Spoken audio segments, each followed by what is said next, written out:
Tak máme tu Teslu na nějaké drobnosti.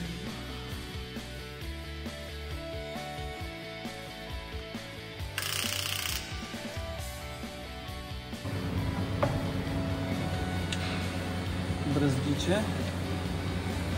Taková estetická věc. Ukážu vám, jak se to tam montuje.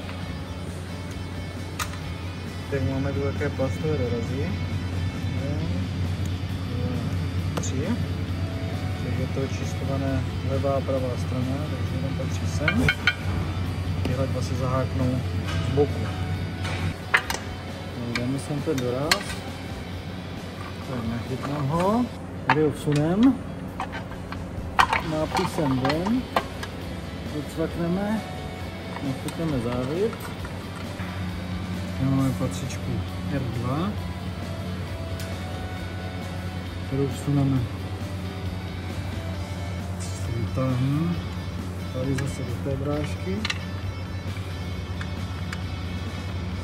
Tak od toho spodního to samé. Strčíme tam, nachytneme a je to. Takže tam všude pořádně dotáhneme. Jeden, druhý, třetí. Tak zadní brzdiče je ještě jednodušší. Tady se to dá pěkně ten plastový držáček, nasadí, tady se dá šroubek, jeden, druhý a je to hotové. Tak zákazník si přeje ještě namontovat nové zástěrky, takže demontujeme klipy podběhu. Tak instalace je velice jednoduchá, tady je zobáček, jenom se zacvakne, zapneme lem. Pasujeme,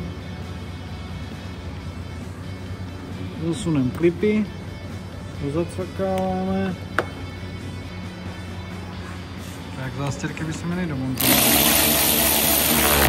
Nasadíme kulak a máme hotovo.